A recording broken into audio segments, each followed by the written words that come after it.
Hello everyone, and thank you for joining me for this talk. My name is Michalis, and this is joint work with my advisor, Viktor Vafeiadis. I want to be confident that my code works as expected. And you might be thinking, well, why don't you just test it then? And true, given a good test suite, I might be pretty confident that my code does its job, but I'm also interested in concurrency. And in concurrency, things are not that simple.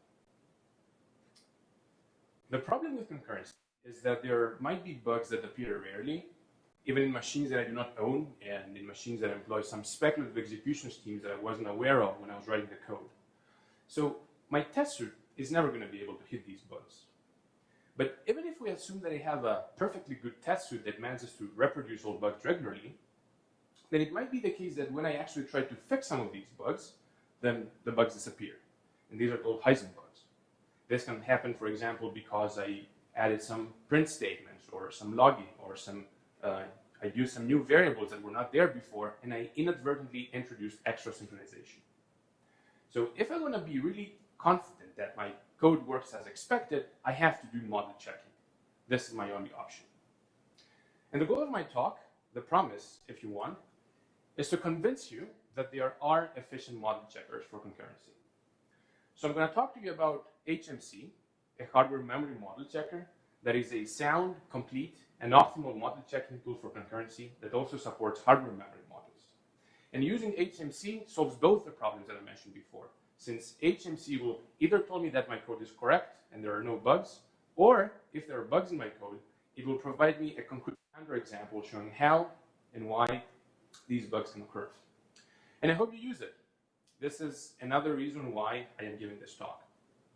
Now, in the rest of the talk, I'm not going to go into details on how and why HMC is sound, complete, and optimal, or how exactly the algorithm that HMC employs work. But rather, what I'm going to try and do is show you what challenges we had to face in order to get an efficient model checker. So let's get started. The first challenge that we had to face was the state space explosion problem. This is inherent to concurrency and only means that any exploration algorithm that we employ will have to deal with a very large state space.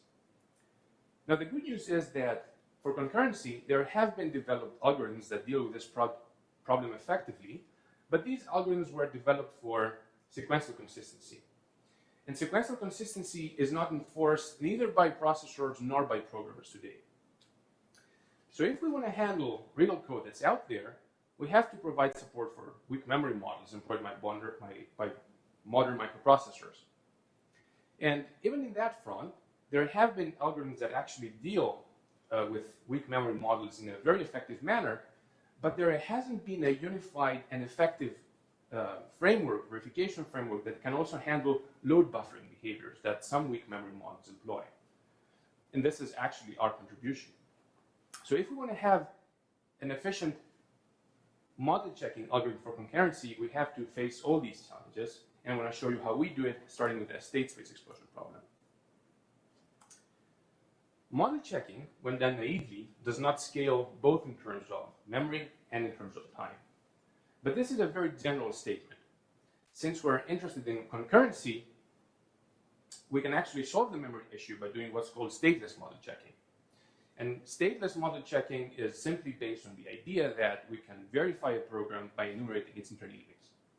Now, to see what this means, consider this program, where we have x and y initially being 0, the first thread reading 1 to x, the second thread reading from x, and the third thread assigning 1 to y. Now, this program has 3 instructions, and I'm assuming a sequential consistency setting for now. And these instructions can be interleaved in 3 factorial ways. So this program has 6 interleavings, which are depicted here. Now, what stateless model checking does is that it offers us a systematic way to enumerate these interleavings, but while keeping only 1 interleaving in memory at all times. So this effectively solves the memory issue since we don't have to remember all the interleavings that we've already visited. What it doesn't solve is a time issue. And for the time issue, we have to do something different. We can do what's called partial reduction. And partial reduction is simply the observation that we can group interleavings with similar behaviors into an equivalence class.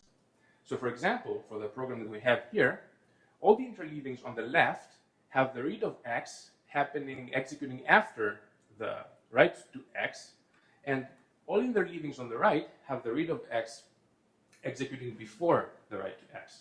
So in the interleavings on the left, the read of x will read 1, and in the interleavings on the right, the read of x will read 0.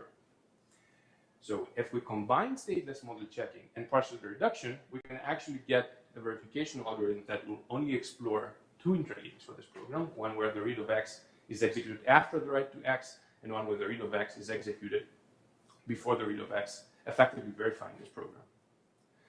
So stateless model checking and partial reduction is actually a pretty effective solution for the state space explosion problem, but this combination naively does not work for weak memory, and let's see why.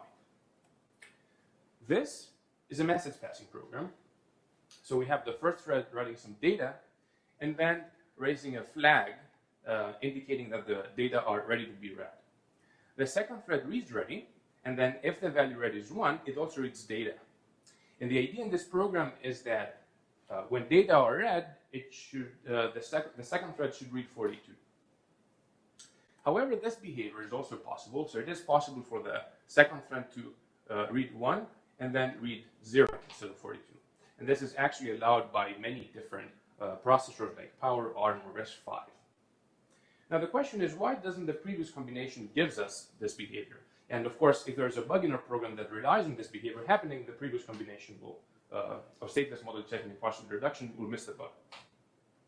The problem is that stateless model checking and partial reduction, the way I showed it before, enumerates interleavings. And the interleavings of these programs are these. And if we enumerate them all, the problem is that we cannot get the behavior that I showed you expressed as an interleaving, because it relies on these two instructions being reordered. And you might be thinking, well, couldn't you just modify the algorithm and somehow account for these reorderings? And the answer is yes, we probably could do something like that, but in general, not all weak behaviors can be expressed in terms of reordering. So that approach wouldn't get us far.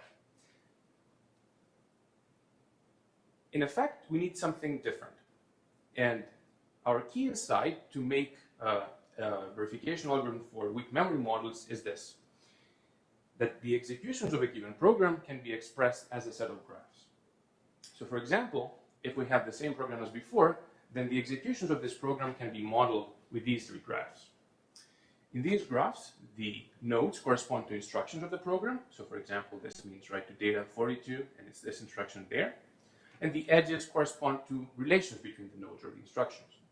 So for example, the black edges are program order edges. They connect the events of the same thread, and they also connect the initializer event to the first event of each thread. And the green edges are reads from edges, which show where a particular read is reading from. In this execution, the read of ready is reading 0, and the read of data doesn't exist. In this execution, the read of ready is reading 1, and the read of data is reading 42. And in this execution, the read of ready is reading 1, and the read of data is reading 0. Now, why is this insight useful? It is useful for us because it gives us a very elegant and concise way to represent the executions of a program. And then all we have to do is devise an exploration procedure that enumerates these graphs while keeping one graph in memory at all times. And we can actually do this by doing some sort of a modified depth-first search. So we start with an empty graph, and then we execute the program, and whenever we execute an instruction, we add an event to the graph. If I execute the first thread, I'll add these events to the graph. And then whenever I'm adding a read, instead of looking at the memory to see where this read can read from, we look at the graph.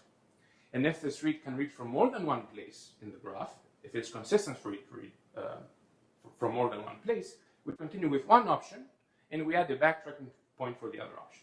So in this case, the read of ready can read either 0 or 1. We make it read 1 and add the backtracking point that says that this read can also read from there. And then we continue the exploration.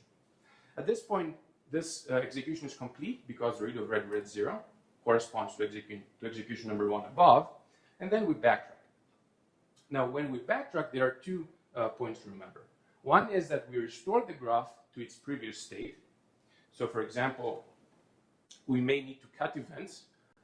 In this case, we won't have to do it because this was the last event that was added. Of course, we'll change the RF of this event.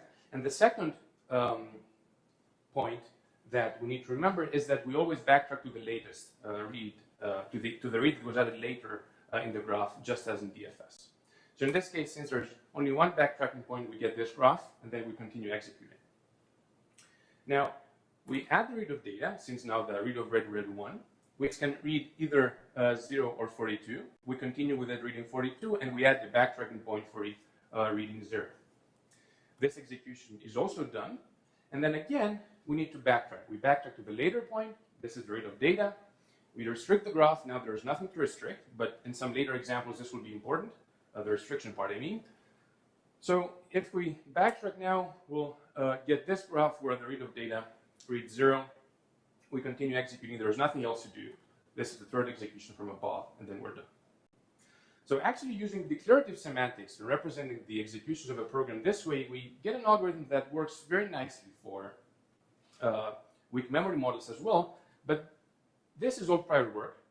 And the algorithm that I show you, although not in detail, cannot actually handle load buffering behaviors. So that's the only thing that that's left to have an effective procedure for concurrency.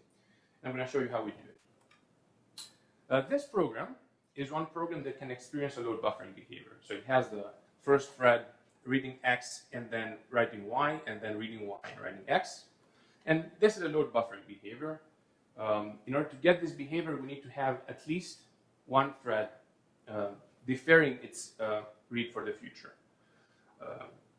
And in this behavior, both reads are reading 1. Now, unfortunately, I won't have time to show you and explain exactly why the previous approach fails for this program, but take my word for it. It doesn't work, and we have to do something a bit more special. And what we need to do, our end goal in this case, is to enumerate these 4 graphs for this program. In the first graph, we have both reads reading 0. In the second graph, the read of X is reading 0, and the read of Y is reading 1. In the third graph, the read of Y is reading 0, and the read of X is reading 1. And the fourth execution is the load buffering behavior, where both reads are reading 1. So again, we start as before, and of course, we want to get all these graphs. We add the read of X from the first thread. This can only read 0, so there's nothing interesting so far. We add the read of Y, then we add the read of Y, and just as before, since this can read both 0 and 1, it's consistent to read both values. We add the backtracking point there, where this read reads from there, and then we add the read of X. But now something interesting happens. And what happens is that when this read of X was added, this read of X was not present. So we have to account for this reading from that right, and for that, we add a backtracking point there that's special. I'm going to explain why this is special in a minute.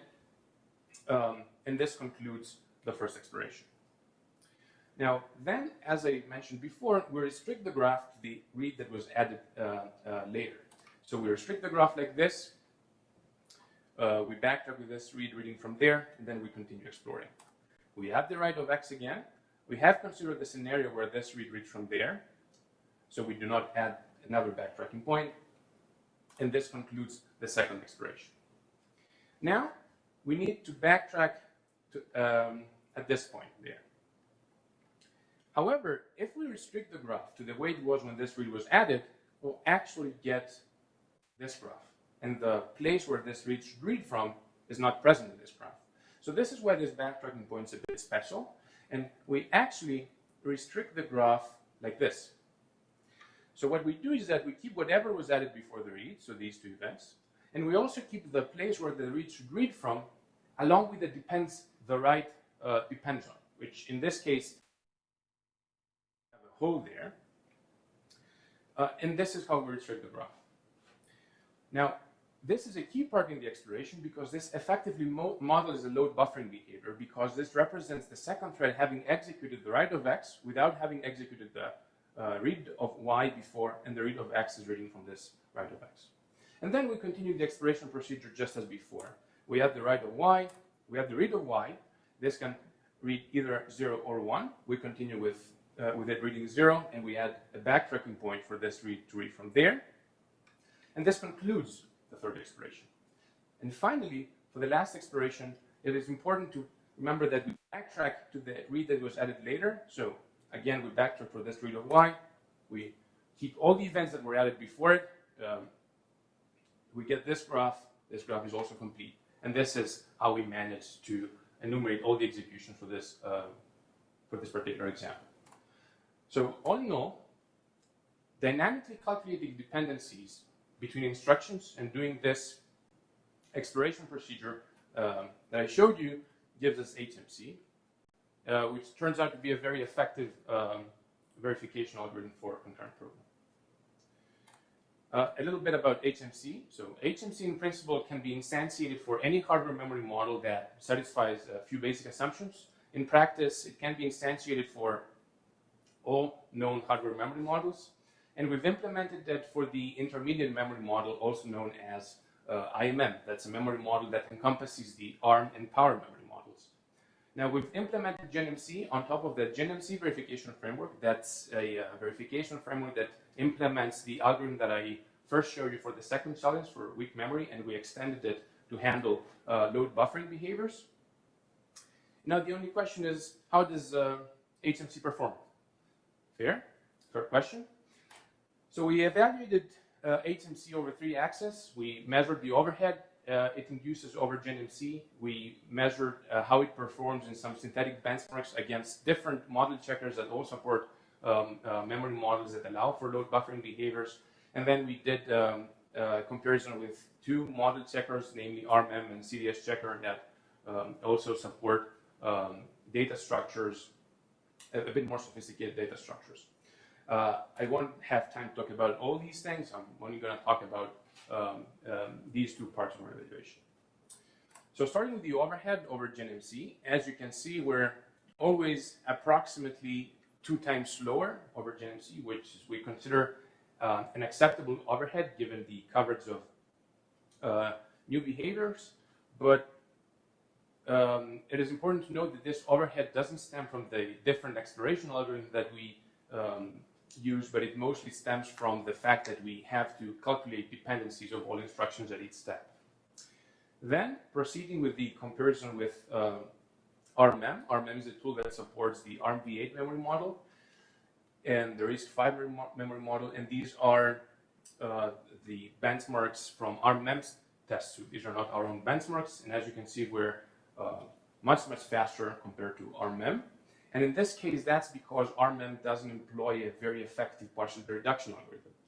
To see this, if we consider this program where we have n threads writing to n distinct memory locations, HMC would explore only 1 execution for this program, while RMM would explore n factorial executions for this program, just because it orders all writes even across different memory locations. And finally, this is a comparison with GDS Checker. That's a tool that supports the C11 memory model. And again, these are the benchmarks from, some benchmarks from GDS Checker test suite. In this case, we're also faster. Some numbers are a bit closer, but they're not directly comparable because the 2 tools employ different mechanisms to cope with infinite loops. But GDS Checker in general employs a different mechanism, not calculating dependencies, to cope with load buffering behaviors. And this mechanism in other test cases, such as this. Here we have n threads doing a fetch and increment instruction on X, the relaxed mode. And for this program, HMC will explore n factorial executions, but GDS Checker will explore exponentially more because it is looking for load buffering behaviors in this program, even though they do not exist, just because this program has relaxed accesses, and it ends up being much slower. So in summary, I've presented the first efficient model checker for hardware memory models that also supports load buffering behavior. HMC can be exponentially faster than the state-of-the-art, and we've open sourced it, and it's available on GitHub. That is the end of my talk, and I'll be happy to receive your questions and feedback.